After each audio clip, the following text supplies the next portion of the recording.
All right, so I'm out here with guy Jody Smith. He's going to teach me a little bit about Roosevelt elk hunting, and you guys are going to learn a lot. He is just a wealth of knowledge.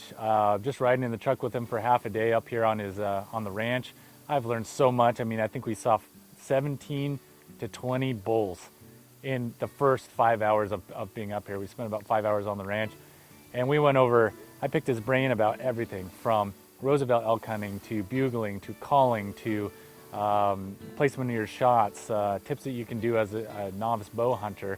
You know, I've been bow hunting for about 10 years, and I feel like I've learned more with Jody in the last hour than I have in the last 5 years of bow hunting. So he's just an absolute wealth of knowledge. Me as kind of a newer bow hunter, kind of a more inexperienced bow hunter, how I would approach it and then how Jody would approach it, it's totally different. Like I said, any one of those bulls, I think especially the bow, it's like first one that comes up, like I'd be three. That's what they tell me. The client said, "What should we shoot?" And I said, "Statewide average in this unit 7%." You know, I'd shoot the first decent 5-point we saw if it was me. There they are right there. Yeah, I was gonna say you should be able to see Down them. in the field there. Huh. Running. Whoops. They're gonna hit the road and probably go to the right. There was only two that I seen. Was the other one in front of them? I only saw two. Because there was three back there, wasn't there? And they went right, so I don't know, maybe these are different ones. I think they are. No, they're gonna go left. They're straight up in the timber. I can see them through the gap. Those are two different bulls. So there was 5 there instead of... Those two bulls went that way, the other 3 went that way. Yeah, and they probably just crossed the creek up there. They're gonna probably bed in the same area, but they just took different routes to get there. Like I was saying earlier, it's like, man, it's just all looks, so you're saying all of this is just all of that's too Yeah, thick they and might be too in steep. there, but they're not gonna spend a lot of time. They're gonna go from point A to point B and use that for a travel path. It's not gonna be someplace they're living. It's just too steep. This is where they're gonna live, someplace like this.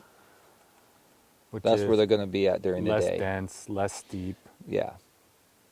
Much more comfortable for them to find someplace to bed. They're close to water.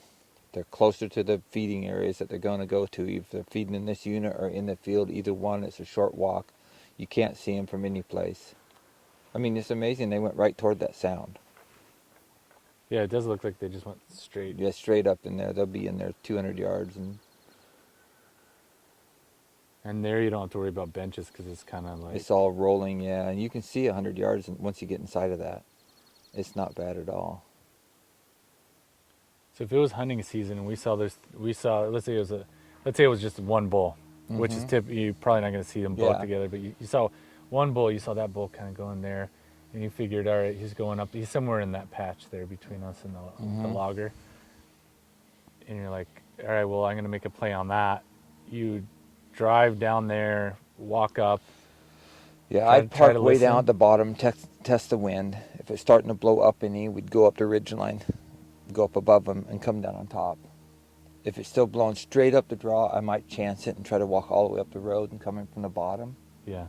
They call uphill pretty decent on that kind of a slope, but typically they'll call downhill easier to you. They'll call downhill, meaning if you're above them... They'll come, but if it's really steep, they don't come they'll side hill to you. It's better if you can get in their same level, which you're getting a little sketchy with the wind there, if it happens to change at all. So like here, if you could get past them on that bottom road, if the wind was blowing up the draw, and then as you got up there, it starts going up, go around them, and try to guess their level, and come back on the same level as they are. And then you're just walking quietly in there and kind of listening. Yeah. And then maybe making a cow call if every I once in hear a while. any, I won't cow call at all unless if they're bedding, I won't cow call. Like if I go up, if you walk there and you stop at the bottom, test the wind and listen for a bit, and if you can hear them walking, if the wind's right, I'll cow call once and just start going a little bit closer. If I hear them moving, or if we step on a big limb and make a big noise or something, I might cow call one more time, just like I'm a cow just wandering through there. And if he responds, it's a whole different story. But if he doesn't respond, I'm still going to hunt him because I know he's there. And then if you can get close enough and bugle, the last couple of years that's worked really well. And don't try to sound like the meanest, biggest bull in the world like they do on TV. Just it sounds better for video. Screaming. Yeah, it's like loud and short. And big old. A lot of these bulls won't chuckle. A lot of the Roosevelts don't chuckle. Sometimes they do, but most of the times they don't. A lot of times it's just a squeal and you think, oh, it's a spike. And then you see it and it's a 6 point. It's like every once in a while you can hear a bull and think, whoa, that's a good one. You just kind of, seems like you know. And sometimes you can't tell.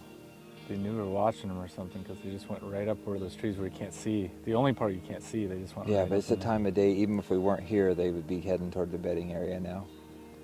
And then they'll go up to the bedding area. They'll just be there for a while, maybe get up a couple of times They before. might move a little bit, but the problem is it thick enough in there that they don't. Sometimes when they bed, when the sun changes, when the sun hits them, they'll get up and move around and find a shadow again.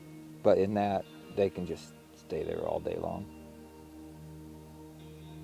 But they always start moving at 4.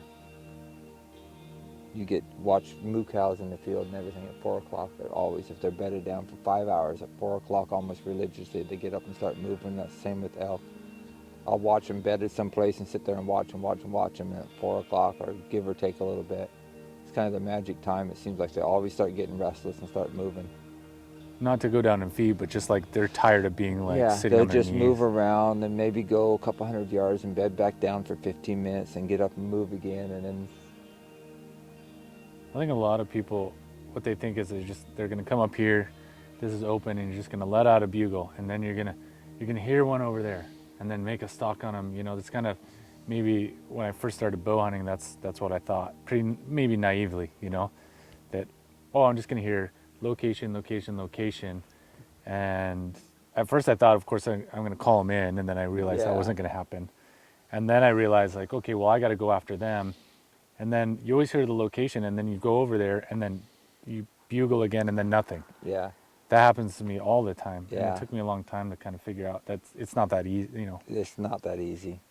And like here, I mean, there's a good chance the wind's blowing way different down there than it is up here. Oh, so it's like, because the wind's coming up, Yeah, I can you feel get it. down there, it's going to be maybe going up the other way, so it's going to be blowing right in their face. You know, it's going to be going pretty steady in the draw itself, but, you know, the heat's rising, so it's going to go more than likely up that hill and up this way. So even though it's good here, once you get down there and get over there, it's like they've already smelled you before you get anywhere close. Huh. And that's a lot of work to get all the way down there. Then when you get down the bottom, test the wind, it's like, I might as well turn around and go back. Because it's like if the wind, it's not going to, if they smell you, it's not going to work. And any scent clothing or any spray you use on you, by the time you walk over this hill and get all the way down there, I have guys that No. like rub dirt on their clothes for like weeks, you know, before Yeah. hunting season. And I keep most of my clothes in a burlap bag, my hunting clothes in a burlap bag, and just break off some fir needles and stuff and just throw in there with it, just to give it the natural dirt smell. Dirt scent works pretty good. Some of that earth scent, that covers pretty strong, but a lot of your odor comes out your head because you sweat and everything. I think that's the thing about bow hunting is that it's so overwhelming. It's just kind of like picking a spot where to hunt. I have no idea. You're Yeah. telling me and you're narrowing it down for me in my mind. But like you start out and every season you get more and more and more and more honed, and you know that it's possible. Even though you look on like Instagram, you see all these bulls killed every year, and like, dude, I didn't even talk to one this season. Yeah. The more you do it, it seems like, you know, I can see it's going to happen someday. 30% of the bulls that people kill are blind luck. They drive up here, they park, they walk out into the landing, and there's a bull right there. I mean, just right place at the right time. And they shoot. They go, oh man, yeah, I got one. Well, you were so lucky.